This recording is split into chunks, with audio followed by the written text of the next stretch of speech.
გამარჯობა, მე სოფო კიკოძე ვარ, მოვედი YouTube-ზე და სანამ აი ამ ლაბადას გავიხდი, გეტყვი რომ რამდენიმე წუთის წინ გამაჩერა გამლელმა უბრალოდ არ ვიცი, საერთოდ პირველად ვხედავ გოგონას და მითხრა რომ ლამაზი ფერები მაცვია და გაზაფხული დამაქვს. მართლა ვერ წარმოვიდგენდი ვირას დროს რომ ვინმე ბოლო დროს ყოველ შემთხვევაში რომ ვინმე გამაჩერებდა ასე გამლელი უცნობი და აი ამ სიტყვებს მეტყოდა. ხო და ეს ლაბადა უფრო შემოყვარდა, იმიტომ რომ მართლა ძალიან ბევრი ფერი აქვს. და ყველაფერს ვხდება. გაზაფხულს მით უმეტეს. დღეს 5 აპრილია. მე YouTube ახალი არხი მაქვს, რომელსაც ქვია ის ყავა. აი ის ყავა.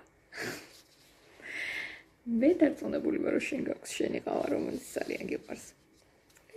ის ყავა, რომელიც მე მიყვარს.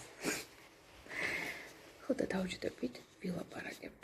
როგორ ჩავწეროთ პოდკასტები? რა არის ჩას პოდკასტებში? აუდიო ფაილებში. როგორ ჩავწერე ისინი? მოგიყვებით საინტერესო ფაქტებს, მოვლენებს და თავგადასავლებს. თუ გიყვარს ეს ყველაფერი, მოიტანე შენი ყავა, ჩამოისხი. ის ყავა, შენ რო გიყვარს. და ის ჩემი ყავა. და ვილაპარაკოთ YouTube არხზე. ის ყავა. შენ შეგიძლია იყო ჩემი სტუმარი. არაფერი არ უნდა, უბრალოდ მომწერე. როგორ მითხრა? გაზაფხული და გაქვსო? ჩავწეროთ ერთად პოდკასტი. ის ყავა YouTube-ზე.